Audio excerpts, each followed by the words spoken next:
Hello and welcome to another discussion of Initiate's Trial. This is the ninth book in the Wars of Light and Shadow series by Janny Wurts. This will be the final discussion for this book. After this, we'll be moving on to Destiny's Conflict, which, Chris, do you have something in your eye or are you shedding a tear that we're nearing the end of the series? Both. So we've only got two more books before we wrap the series up. Destiny's Conflict is the second book of this arc of the series, which is entitled Sword of the Cannon, which we don't know yet what it is. I mean, I guess it was referred to, but we don't really know like what it is yet. With me, of course, the usual group of friends. They introduce themselves first, and then we can start talking about chapters 13 and 14 of this book.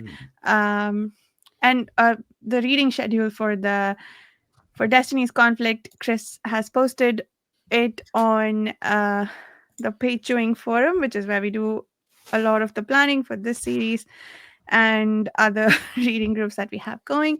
The reading schedules that Chris has been posting have been immensely helpful, so consider checking those out and the forum if you'd like to read this with us or any other book that we've got going on there.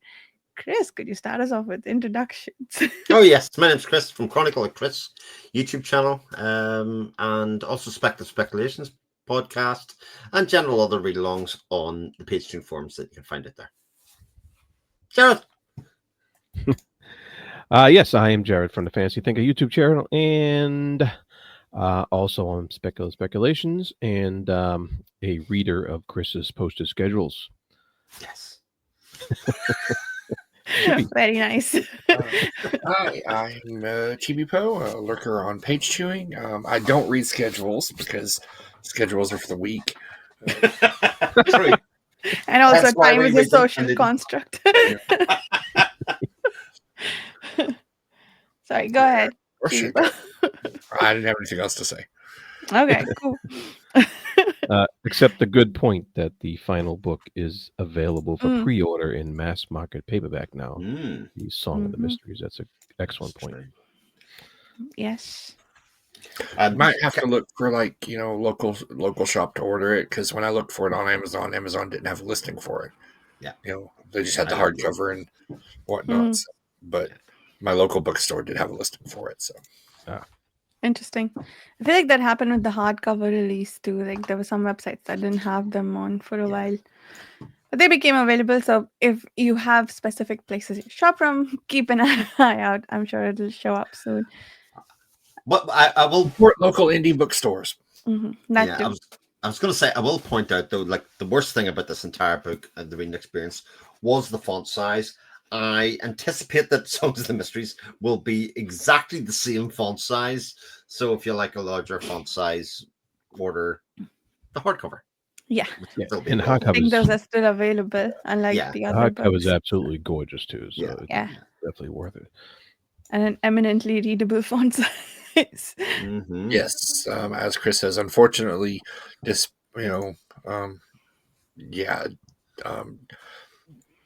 in spite of arguments, the font size is an issue for this one. Yeah, I would imagine so. All right, so we stopped at the chapter named Bind, in which I think traps were set and people were terrified that Arathon would fall into them. And now we start from a chapter entitled Double Bind, in which things get worse, right? In terms of the trap setting, I don't think in terms of the actual entrapment yet there yet. Like maybe the beginning of the next book is Arathon gets caught, but at the end of this book, he hasn't yet. That's a good point. It's a good point. Yeah.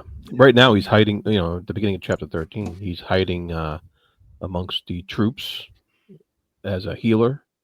Yes. That's where we left off. Okay. Yeah. And so he's that some of the troops were actually kind of arguing with other troops to not turn him in because of how good of a healer ends up being. And so you got a little glimpse into Alliance of Light troop life, I guess. Yeah. Wait, this is the true sect army, right? It's no longer the Alliance of Light. Yeah, right. Correct. I'm sorry. Yeah. Yeah, you're right. The True Sect Army. Yep, that's right. Yeah.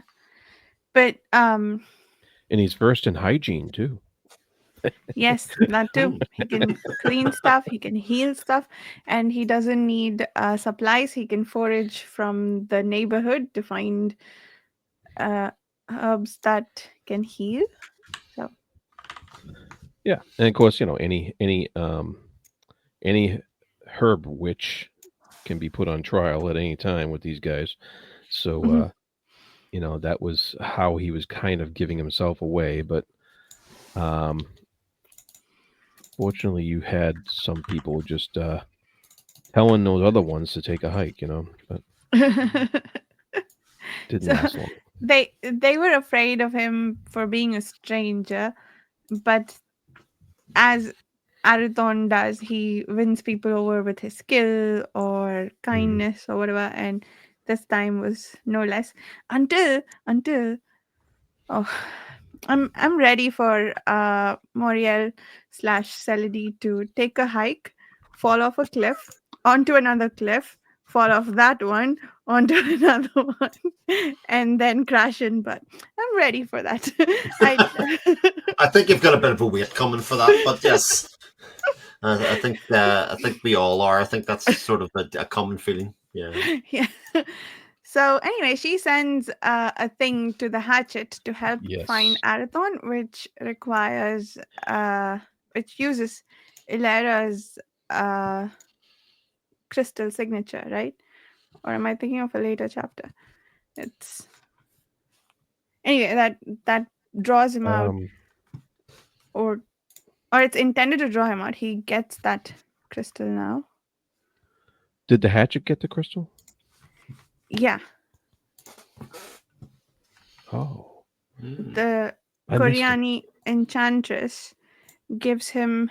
So there was a scene where, Oh yes, yeah. I believe Okay. Celidi summons or sends for a crystal that is a copy of the crystal of a third level initiate, right? A Koreani initiate. And no, what's the phrase I'm looking for? No points for guessing who it is. Yeah, anyway, like we know it's Ilera. Yeah.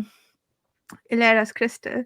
Right. And then a messenger brings it to the hatchet and then add some warding around him so that true sect diviners cannot see that the crystal that he has the crystal, like that he Right. owns some magical capabilities right now.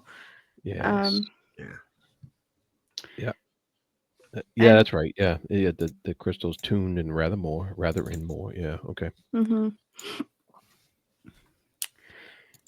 And he tries really hard not to use it, but once Arathon starts getting flushed out of there, like people start chasing him, he sort of becomes part of the forest. That was really cool. He becomes transparent and part of the forest background. Well, he sort of uses shadow to do it, doesn't he? It's like part of his veil, Yeah. that he's Yeah. through it, which in one way draws attention to him, but also gives him a way to hide in plain sight as Yeah. well. From people that are Yeah. going there. So it's like a beacon goes off at that stage, which is able to draw Lysair and everybody towards him, Mm. but it means that the people without the powers or the Yeah. scrying or otherwise can't find him. Yeah. Right, yeah. So Lysair is just getting triggered by his use of shadow because I guess that's what the Mistwraith responds to. But the true sect diviners apparently can't detect the use of shadow, which is interesting. Like, I guess that tells us something about the nature of this elemental magic. You would I wonder if that means like they can't detect Lysair's use of light either, and if that's just fundamentally different from the rest of the like whatever they are tuned to. That's interesting. Yeah. Yeah. What do you think? Because because you had Sethvir bemoaning their inability to do anything again, and um, and they were saying he was saying that damn the hour that Ath's adepts gave Alera's personal courts back to Prime's ruthless hands. And what do you think the reason is why Ath's adepts did that? Because they don't know. They said their reasoning would be unveiled in due time. So I was curious, why did they give that crystal back? I don't They know. respected the crystal's decision. Is it just that? Like the sorcerers wouldn't know that? Well, they respected crystal wanted to go back, but they don't know why. Yeah. Yeah, because He it's in said their the possession, wisdom. so no one's asked it. Yeah. Well, it says the wisdom that moved the White Brotherhood's choice must unveil in due time. Yeah, I was curious about that too, because all this time it has been the crystal's decision to go back, right? And that's where we focused. But now it seems that the Brotherhood had a role to play in sending it back too. Um, it's possible that they were only respecting the crystal's decision, but this thought that Satvir has seems to imply that they had a choice in the matter, or like not a choice, like they would do what the free will of the crystal dictates, right? But it sounded like they could have maybe made an alternate decision, and that would have still been in keeping with their principles of adhering to free will, which was interesting. Yeah, that I snagged on that line too, because I was wondering why the Brotherhood and not the crystal itself. Yeah. I mean, I'm curious as to the intentions behind the Brotherhood. Whether they, I'm not sure. I mean, yeah, maybe they were just listening to the crystal, but they didn't seem to indicate that to anybody, or especially to the sorcerers, who you think would know a little bit more. But maybe not. Maybe the Brotherhood just shuts them out and says, "Ah, none of your business." Yeah, yeah. Could be. And I guess Setway wouldn't. There's also the aspect that these crystals aren't of Athera, so Setway can't divine Right. the intentions of the crystal by himself. That's true. Yeah. And he was, and they were going back and forth. Seth Fair and Luhane and Caradman. They were kind of arguing and debating all this stuff about Arathon. Just this passive approach that they have towards Arathon's fate and stuff. So it was quite interesting to know that these powerful sorcerers are in disagreement with each other on one level. Generally they have the same mission, but they have disagreements about how to go about it, and it just leads into the fact that you can see how Davian's initial betrayal back then came out of those same disagreements, and Davian just took it a step further. And so it's just more insight into how the sorcerers, they're not infallible in any way, as powerful as they are. Yeah. I guess they make mistakes. Even in the Curse of the Mistwraith, I guess they were sort of second guessing their decision to let Lysair take the brunt of the Mistwraiths. Like when they were that scene where the Mistwraith ended up not quite possessing Lysair, they planned it so that he takes it rather than Arathon, because they didn't want the Mistwraiths to gain Arathon's initiate mastery. But anyway, yeah. Right. Yeah, I remember that. Yeah, it was fun. Like I agree. I like scenes with the sorcerers. Their discussions are always fun, especially when they argue with each other. Yeah. Like in this one.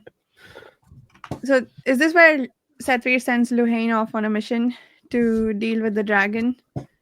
that's about to hibernate and maybe kill Davian in the process?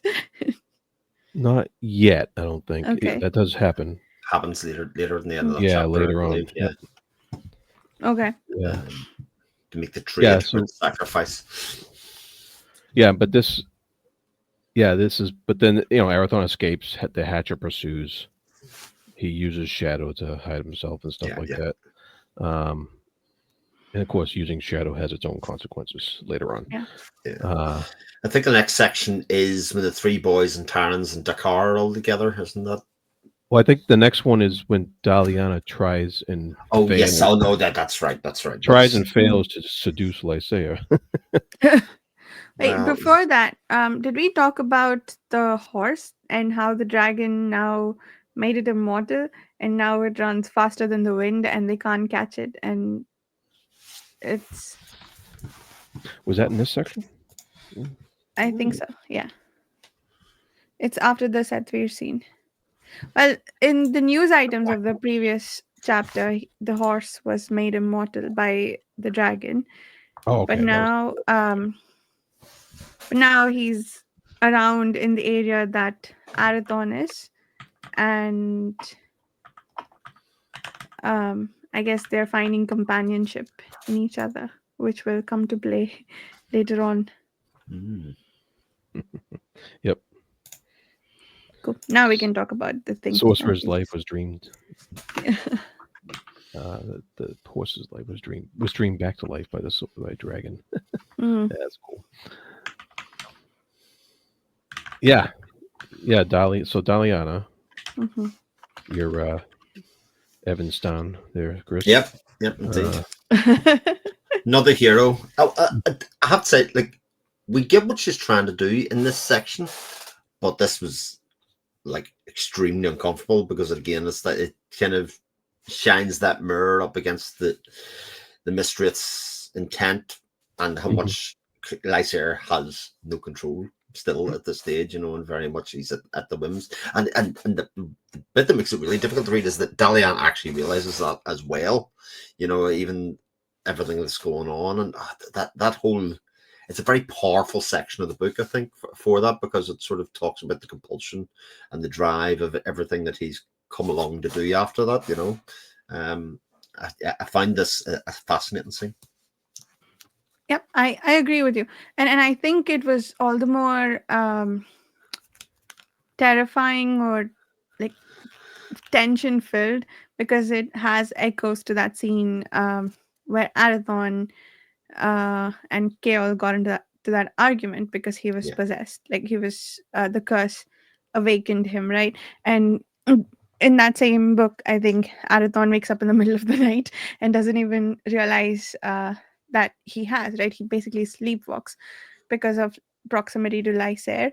And so we know that Daliana thinks that she can control him, but like, what are you going to do when you're both sleeping and he can't do anything to control himself? Like, you can do whatever when you're both awake. So she is, I think, very much out of her depth, but her attempts at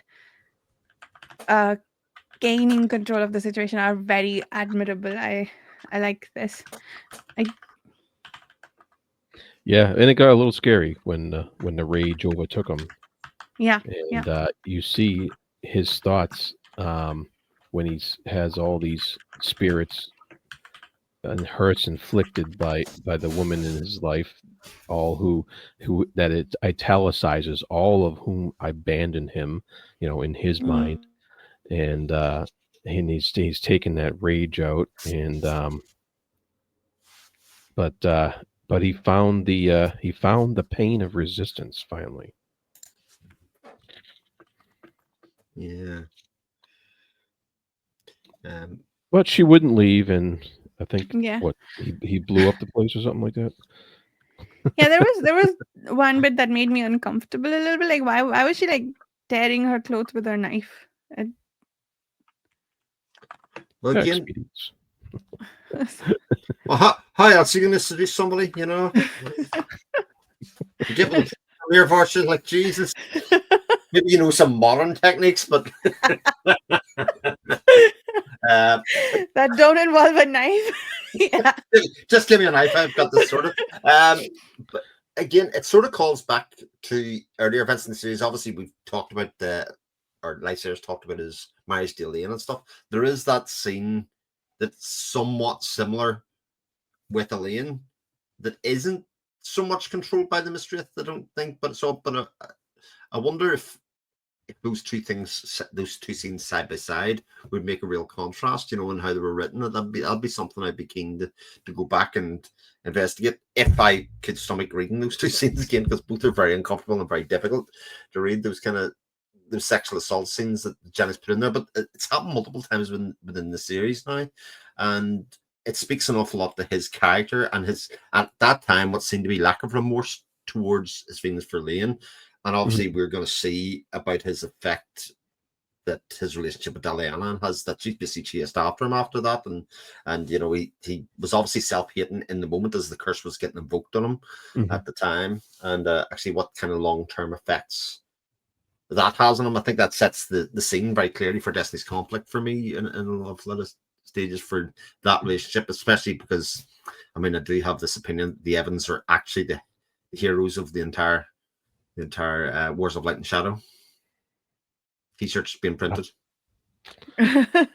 Yeah. Evans are the true heroes. Yeah. Yes, I like that. I might even agree with you. But that's a great point about the two scenes in opposition. And yes, I wasn't prepared for Lysair's remorse. That just felt like something horrible he did that he might not even remember. But Yeah. the fact that it's been haunting him, yeah, I think, a large part of it is we haven't had a lot of inside perspective into Lysair, and when we have seen him, he's been kind of an asshole, and he hasn't really been in control. Now that he's starting to regain control, he's back to that person we were starting to like, I think, Yeah. in Curse of the Mistwraith. So yeah, and I think I forget the name of his son who became an Ath adept, but it was like this could have been Lysair, right? With the sense of justice and the kind Right. of person it made him. Was it Uh, Kevar? Kevar? Kavar. Yeah, so we're seeing small shades of that there, except, and Daliana knows this too. She seems to recognize that knowledge of the things he did under the curse will sort of create this feedback cycle of making him sort of descend into the chaos of the curse again. That reminds me of a particular character in Malazan, but we won't talk about it. But this, but this was interesting too. That like all of that felt like when people were afraid that he'll feel remorse before. I was like, yeah, you're just like reading nobility where there isn't any. But I think that's actually true now. We know this now from some of the insights we've got from his character in the last two books. Yeah, it's a bit more tragic this time around for us, because for the reader, before we could just blow him off as the jerk he was, and and now that we were starting to try to see him in a better light, it's a bit more impactful on the reader at this point, as something like, come on, I want this guy to be better. I want this guy to start doing good after his realizations earlier in the book. You want him to do, and then all of a sudden he couldn't control it anymore, and so the his silhouette began with that whole hellish curtain of fire. Ooh. Yeah, but isn't it? It's something that Janny does time and time again, especially like it does seem like this book and the end of the last book have sort of been trying to build Lysair's redemption arc, as we've been talking about. It's a bit like you're saying there, Jared, is that so much has happened with him being aware and realizing that she has this scene to remind you that actually he's not as close as you think. You know what I mean? While he's been aware, he's still very much not in control of himself. It's again, maybe it's even part of his redemption arc to say that actually anything that he does of a negative slant can be can be Yeah. caused by the curse in some way, in some way, just kind of, and until he deals with the curse or something happens with the curse against him, he will never be able to redeem himself in any way. Again, setting the tone for what I imagine the end of the book is. Every time he tries to get out, it drags him back in. Yeah. What I'd like to know is he still seems to think that Talit betrayed him in some way, and I think he does still believe that Arathon is evil in some form, because otherwise why would he consider what Talit did a betrayal, right? Because all she was doing was telling him, hey, you're not fighting a just cause, which he has to still believe that Arathon is evil in order for him to continue thinking that Talit betrayed him, which he has said multiple times. So when he's finally freed of the curse, I would like to know if he would stop thinking that way, or if Arathon's just like evil outside of the curse in his mind. Absolutely. Yeah. So yeah, and then what's his name? Saves Daliana. Which one? Caradmon? Yeah. Yes. Yeah, so he shows up to help her get out of there. And she yells at him, "Why didn't you do something about this?" Fair, yeah. Fair, yep. Yeah, and I think it gives her a new dress. It's great.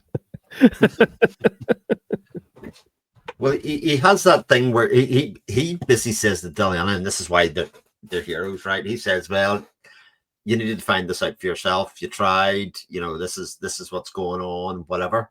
But she kind of bounces back against him and says, "No, I've got to keep on trying. Like that's literally my destiny, or my choice is to keep on trying, regardless of even a fail." He thinks it's an absolute end for her in terms of that and saving her, but she sees something quite different. Yeah, no, she gave it to him and yelled at him and said, "No, I'm gonna." Yeah, she's gonna keep trying. Even though Asandir warned her, and others have warned her, she's determined to keep trying. Yeah. That's why we love her. Never mind. I can't say that. That's a spoiler. Cool. Now we get to the three kids. Now we get to the kids, yeah. Now Taryn gets involved deeper with the kids' fate there. Yes. And we got a pretty good explanation in this section about some of the Keathin's responsibility towards the High King, and it's like a little bit more than like just a seneschal or like a hand or something like that. It's quite involved, this relationship between these Keathins and the High King. So I kind of like that little that little bit of exposition about some of the politics and the workings of how all that works. Yeah. Yeah, I agree. I like the when Terrence showed up. That I have news for the High King. That I got another one. Put him, lock him up. Yeah, that's always like the first reaction of any of these guys. Lock them up. We'll talk on them later. So Dakar is forcing some tough decisions on these guys. Yeah. He wants them to do something that, like, go against what the Fellowship Sorceress asked them to do, right? Yeah. So he's trying to talk this new king, this Gestry. Oh yes, yeah. yeah, he's trying to talk this new king, like you said, and it's kind of going against what the sorcerers want, but Hmm. but he's saying it's still the right thing to do.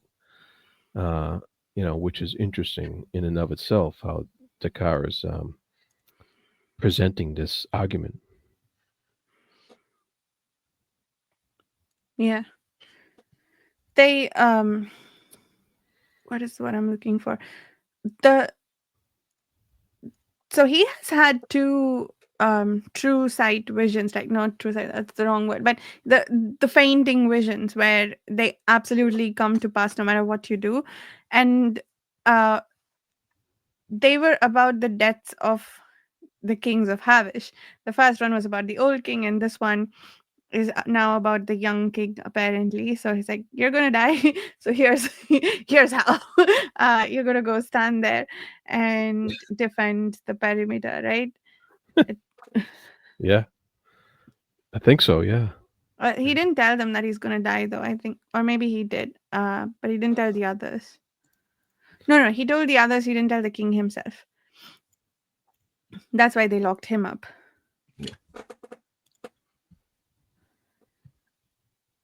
So that was interesting. We got some more insight into how that the kingly magic works, right? What power yes, they have.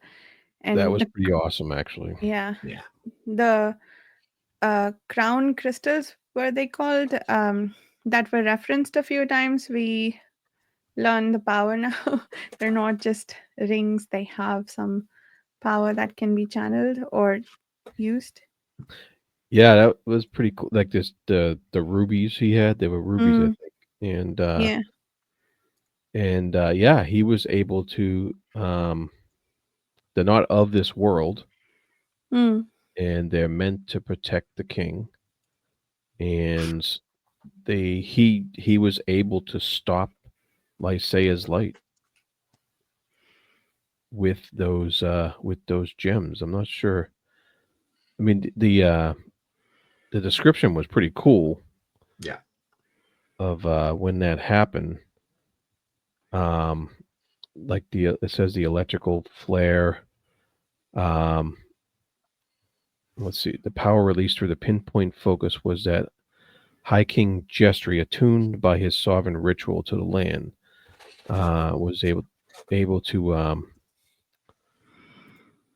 I guess it said something about yes. It was a big description here.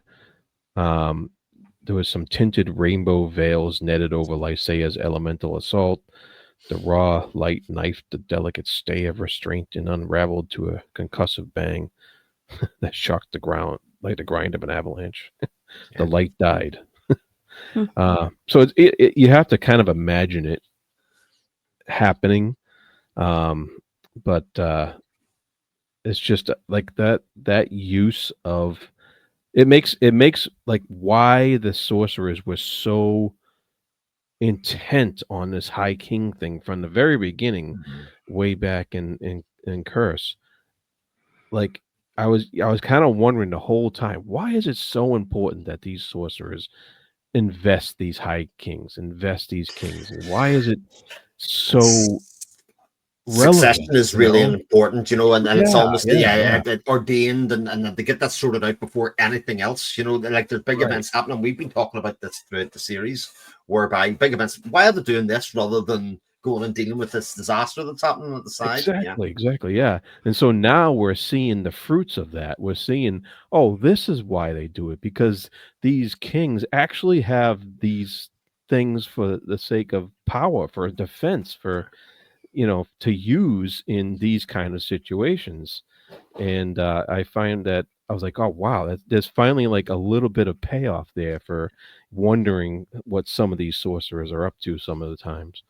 yeah, and actually to add on to that, Jared, I know this happens really towards the end, but the fact that the lands and the people and the clans, etc., the vision of the Centaur Guardian again appears because again the lands being protected is as much, and the kings etc. There's more magic, or there's more protections in this world than just the Fellowship or Arathon and Lysair and that kind of stuff. Like there are natural inbuilt resonances and the lanes, etc., that are happening in this world that haven't been used in a very long time, but it's been passed down, like you say, sort of from generation to generation in that kind of way, but that we haven't seen and hasn't been needed at this point, which just shows you like we're in the book 9 in this series, and there's still like those kind of things that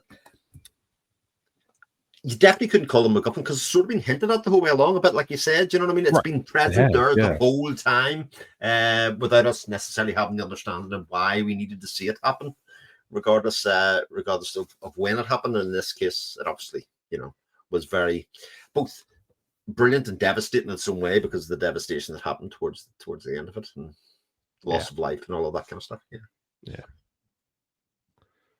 Yeah, including the news item at the end of chapter 13, where Luhane offers himself up to the dragon to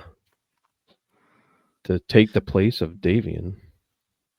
So I thought this was interesting insofar as like Davian's corporealness is much more important to the next steps than the present. You know what I mean? Like again, it made me think about what's the actual difference there in some ways. What does that mean? Yeah.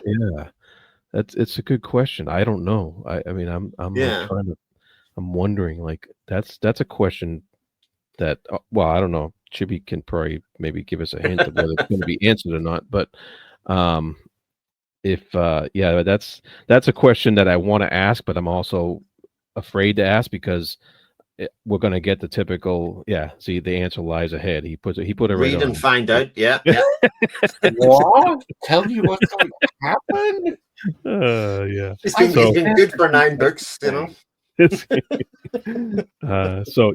Okay, we'll find out. But I'm definitely interested to find out why that matters. What is the specific about that and why does Davian of all people have to be set free? What are they planning? What is he going to be able to do that Luhane couldn't, or that? So I can take a guess at this. Yeah. It was Davian that sowed the seeds for Arathon to get rid of the curse through the Maze of Kior. Right. So which Luhane didn't. So again, if I'm setting up what's going to happen or what's left to happen and what I think is going to happen in the next kind of couple of books, Davian is the person with skills in that regard. But I also wanted to touch, as actually based on the news items at the end there as well, that those powers of the High Kings, I don't think Celody Moriel really knew about them either, because she sort of says as the King Jestry has been going towards the battle to meet Lysera, that it was going to set up the perfect confluence of events to let her capture Arathon. So I don't think even she was aware of that level. So it says here, informed that the High King of Havish forsakes fellowship orders to secure the realm's protections from Fadowin in favor of marching headlong to meet the Lysera's invasion by the force of arms. Prince Celody crows with exhilaration. Sisters, we've just been handed the demise of the compact, along with the downfall of Arathon's fallen. So I don't know whether that relates directly to what happens there, in that she didn't know what was going to happen there herself for all of her scrying and all of the things that happen, or whether there are subsequent events that, again, we don't really know about. Well, yeah, maybe therein lies the conflict of destiny we're about to read. Regarding Davian and Luhane and the agreement, this crucial. It's actually a lot more simpler than that. Okay. Davian's incarnate now, and I think they actually mention it. He's regained his physical body. Yes, so he's actually really there, whereas Luhane isn't yet. Yeah, so if the dragon, burrows down and hibernates, Davian would be required to stay there. That's right. And he couldn't physically survive. While the dragon was hibernating. So interesting. So Luhane just being a nice guy. Yeah, and that frees him up to have a second, physical, strength is, curtailed because of, where his, disabilities and where the true sect is running around. So now they have 2, physically incarnate. Well, no, I guess 3 because Sethir Was too. But Ascender. Sethir is Yeah. usually positioned at Althane. So, but Yeah. that gives them 2. So Yeah. It is interesting because obviously Luhane's body's still trapped behind the gates where he was dealing with the meth snakes, I think, isn't that if I've got the if I got my memory serving me right anyway. So his body and his spirit could technically be trapped in pieces 2 of different places. Trace, Spirit are still mewed up under Rockfell. Yeah. Yeah. Okay. Cool. On the subject of the dragon, it also seems that Sesh Croshi will enforce the compact, right? That she'll burn the place to the ground if it Yeah. means that the Paravians won't come back You're because getting of much better human at that. That intervention. you're starting to nail that dragon name like Oh, that. thank But you, see, thank by the you, time we get to book 11, it'll be like I'm going to name my first kid that because thank I've you. got so used to it. And No, loads of cool nicknames like Seshi. You know, cool my nicknames you my get off it. husband will not be happy about that. Get him to read the book, it'll be fine. And then you can play in the bits with you trying to say it, and then it'll be a cool story as the kid goes up and all. I've got this sorted for you, Bart. You're good. Okay. um All right. yeah. So, I was sorry, going back to the thing about Celody and um I'm yeah, I didn't know what to make of that. I didn't read that as her not knowing about the powers of King Havish. I thought whatever it was, she would do, like, it was within her scheming. But I guess, like, um yeah, and I also didn't understand sort of the geography of this all. I thought she wanted to entrap him within Havish, but then she seemed to be happy that he was leaving Havish, and then there was something that she could do. But then there was a fallback plan to the fallback plan that she decided to engage at the end of the 14th chapter, I guess. But um, was she going to entrap him when he went into Havish or when he left it? Is the question, isn't it really? Yeah. But Okay. yeah, again, for me, that is the question. Like, for what does Celody know? Because it seems unlikely to me that the interventions of the Center Guardians, etc., are anything that she could possibly predict or know about. Like that level of stuff must lie, in my view, beyond her purview or what she can see with the crystal. Yeah. Because again, to me, the sorcerers the Fellowship don't even know and control anything of that form. It's sort of baked into the lands. Yeah. The places. The the centaurs interfered with the kids in Terrans in the next chapter. That was after news item. Yes, it does. Yeah. Yeah. Okay. In the chapter entitled Conflagration. So nothing bad happens in this, right? Yeah. Well, that's when the battle comes, right? The battle starts. I like they had a section there with Alara at the matron, and I love how the matron is like, "Oh, you're young yet." You know, of course, Alara's been alive for a few centuries 350 years old, yeah. So I'm like, oh, she's young, okay. I thought that was kind of funny. Yeah. Alara's done and seen some stuff. Like, it's like one of those things, you've had a quiet sheltered life. She's like, yeah, apart from, taking over another person's body to birth a child, to create a child, and then not give birth to that child. There's sort of a list of things that she could name off, and people were like, oh, okay. But maybe not everyday stuff. Hanging out with Athos Depths and being forced to twist the features of a person to make it look like That's right. the person she loves. Yeah. Minor things in her life that she's had experience with, She's young yet. but she's young.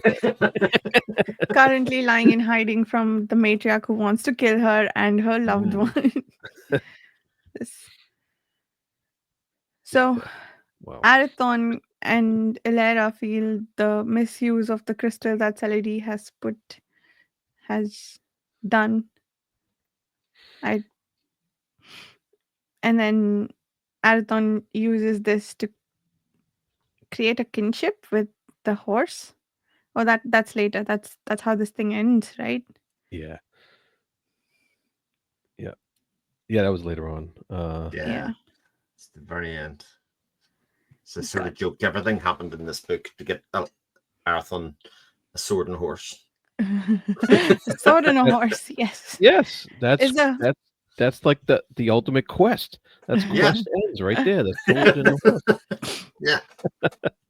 End scene. Go to new Yeah. destination. D&D game starts again. Yeah. I love this. It's so cute that Arathon's longing for Ilera matches the horse's longing for Asandir. Yeah. That was really cool, and so they found a kinship there. Um, Yeah.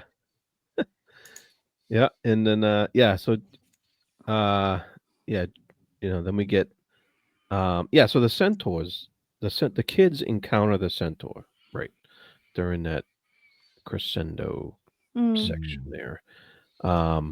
And one of the of course they didn't like burn up or anything, so they're worthy, I guess, to mm, be in the centaur's presence. And the let's see, yeah, Jestry stops the light. I'm trying to find that section with the confronted by a massive pair of cloven hooves, whisked by flaxen silk fetlocks. His odd sight lifted, then took in the massive legs, and so that awesome centaur guardian description there, and the but the kid Cadrian, Mm-hmm. The Terrans is telling him your liege's defense is better handled by a grown man, and the kid is like, no, I'm chosen. Yeah. Like he thinks he's this chosen kid. He's To, invoking what he thinks is his birthright. yeah, In some ways. yeah. Right. So I found that interesting that another young man is trying to fall into that role of being chosen to be the one to help out here. Yeah. He's sort of following the family legacy, going back hundreds of years, though, from Stefan straight through to Jarrett, straight through to Cadrian. We miss it, Jensa. The females in that dynasty are somewhat lacking there, but we don't know what happened in the interim there. Yeah, and the line I liked, that was funny. I thought, the black horse was away with an untried boy, a puny retort to a Delph strife. I thought that was hilarious. I actually thought that part was quite funny when he decides, right, this is my birthright, this is my destiny. I'm going off on the horse, and next thing you see him kind of crawling along, the horse is lost and throwing him off, and you can still see him going, yes, to victory, and then the horse gets rid of him. I don't need you for this, but yeah. I got this, kid.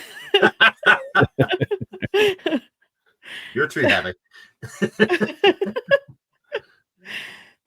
Wait, I thought he feels like he's the chosen one because he's been seeing dreams about the sword, Yes. and that's why he needs to return it.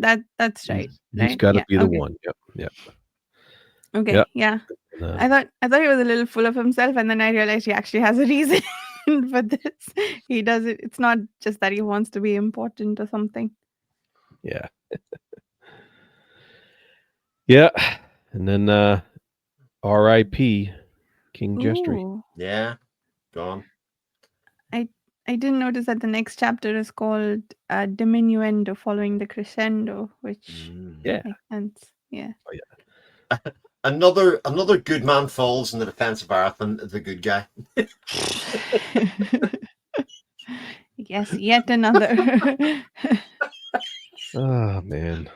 Our hero, the guy that we are following, is the great guy. Everybody that comes anywhere near him dies a horrific Yeah. death. I mean, They weren't even that close to each They other. weren't Like, even that close. did they even meet? No, well, that was the whole thing for ages. He was like, "No, I'm not doing it," and they were like, "No, you have to, King, you have to go in and do it." He said, "But like, this is going to be deaths of thousands of people. You have to. Greater good. 300 years we're going in this greater good." I know. And then the car's And just Nick like, lied. sorry. yeah. I think in some ways, now that you put it like that, Celerity / Moria also thinks that she's working for the greater good, She right? does. That's true. And we don't As know. does Lysair. Like Yeah, Lysair yeah. believes, he's stamping That out too, shadow. yeah. And all of these people fighting for the greater good and the quote unquote sacrifices they're willing to make. At least, I guess Arathon's group, they're willing to sacrifice themselves too. Celedy is happy to sacrifice other people. Yeah, anybody Lysair, but herself. yeah. Lysair, to a certain extent, is engaging in some self-sacrifice. But what was my point with all of this? Yeah, I think that it's easy to say, oh, Arathon, good guy, like just exactly what you're saying. Like, but so many people have died in his service, Yeah, it's not simple. in the service of keeping him alive. And he's not on board with that, but everybody else is. And yeah, it's just, I guess, the Fellowship's version of this lacks the cruelty that Celidis and to a certain extent Lysair's does, but they're all supposedly fighting for the greater good. And yeah. I think there's a bigger point, or whatever you're going to say, about the folly of war and conflict in general, because regardless of who is in the right or wrong, innocence and a lot of people pass along the way that didn't have to die for this conflict or whatever it is at the time. Now, we're talking about a fantasy work where it's like literally good against evil an awful lot of the time, like it's the ultimate ruination of society and of people versus otherwise. But I think there's a bigger point to be made about that in general. That sort of doesn't matter who's right and wrong in some ways, because so many people have to sacrifice and give up. Yep. That makes sense. Yeah, and that's the tragedy of it. Really, is the sacrifice of everybody else involved, for the sake of this conflict, this incursion upon this world of these other forces, and the missing, what is missing from this world, as well, and how that lack of grace that the Paravians bring is affecting how this world works, and why. I mean, that's part of the question too, is what is it going to take to fix this situation that's going to end this kind of aeons long conflict. And so that's part of the questions we're searching here, about what we're trying to find out and seek and discover as we read along. Definitely. I like that. What? All right, I can go cry now.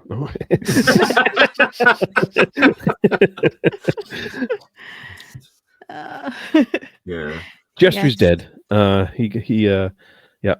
And the question I have here is, in the diminuendo, that's like the aftermath of the battle here.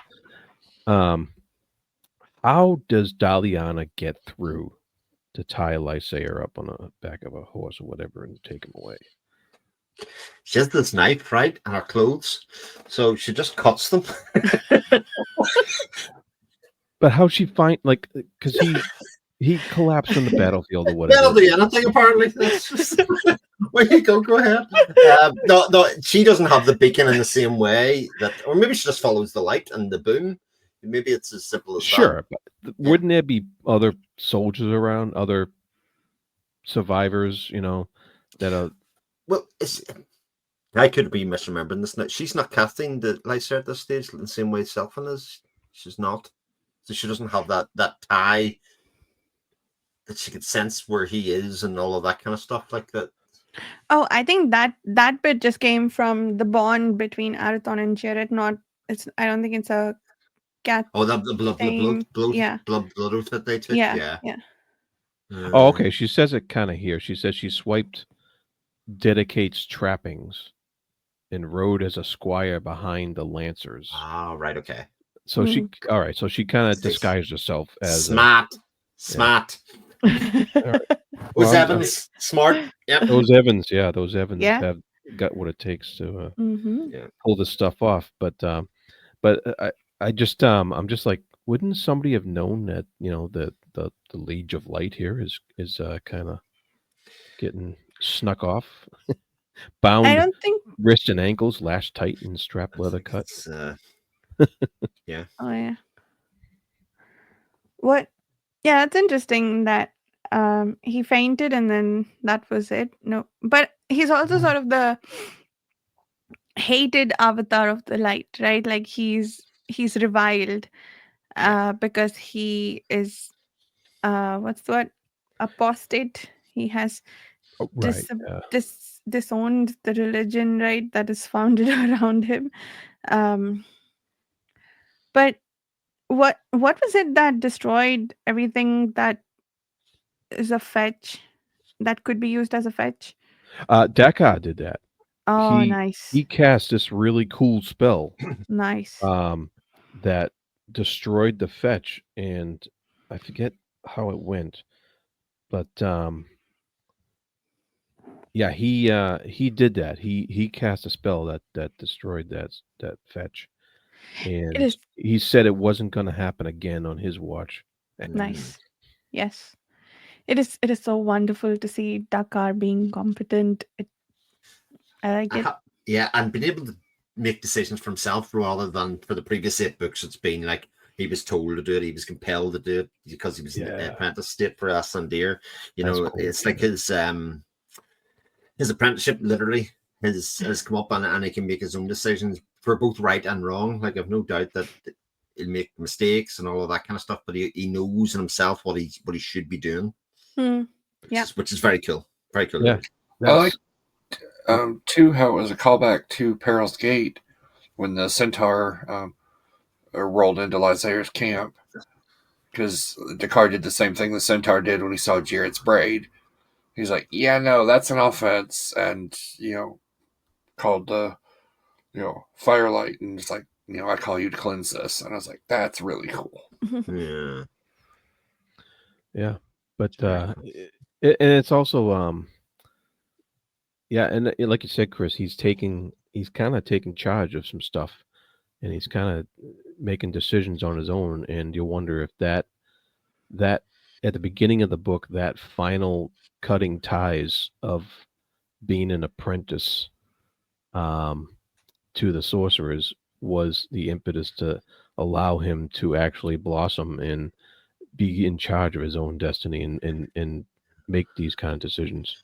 Yeah, I think for the Fellowship, it's kind of a double-edged sword, wasn't it? It was sort of like necessity was the mother of invention in some ways, because they were sort of bound by their own compact with Celadie. They needed Dakar to be in a position to do that, so it's sort of maybe in question whether in the normal run of things, whether they would have done that and given him that opportunity, but actually in doing so, they have given him an opportunity for growth and by one hand. Cool. Yep. And piss off Moriel once again. But apparently she has another backup plan. Can't wait she to always see what does. it is. Honestly. Just like from the 3 final snippets where she's just like, yeah, this didn't work, so I'm going to try to reinstate the curse on Arathon. That's what she was. Yeah. She was okay. Yeah. Yeah, she was planning to do that anyway, right? That was what she was going to do when he entered the border or whatever. Yeah. And And then he drew a lithial and, went, nope. the time's ripe to engage my alternate plan made in reserve against today's failure. Just Yeah. just jump off a cliff, why don't you? Like just It reminds me of like every time I read that now, it's like an Acme cartoon or like Dungeons and Dragons with Avenger or Skeletor in He-Man. They would just get defeated in every episode, and then at the end say, "Well, I'll have another plan." But there's another thing. It's Well, exactly that kind of thing. I don't know if it's quite like that. I think it's more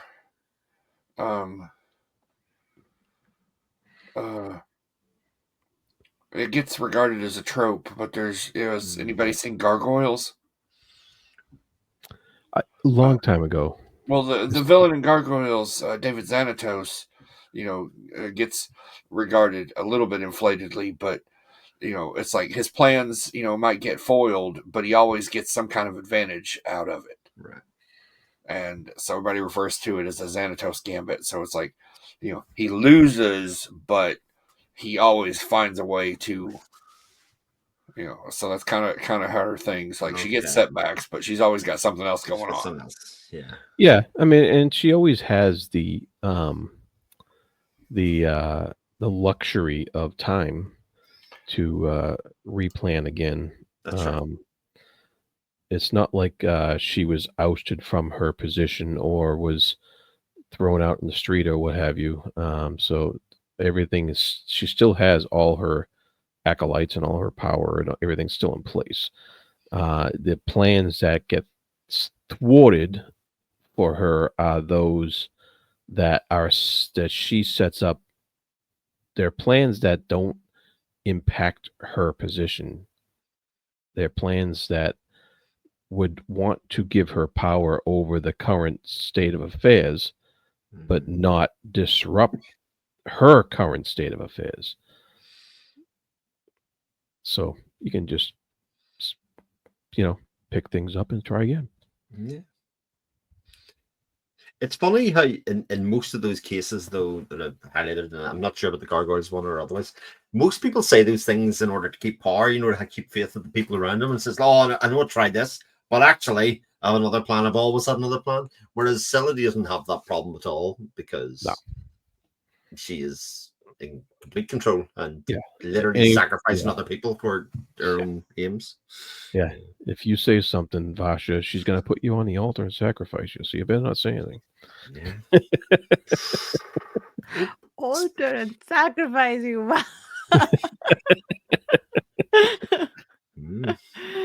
Oh man. That's the end of that, right? Book 9 done. That is the end of book 9. Yeah. We'll see what other evil Muriel has in store for the next book.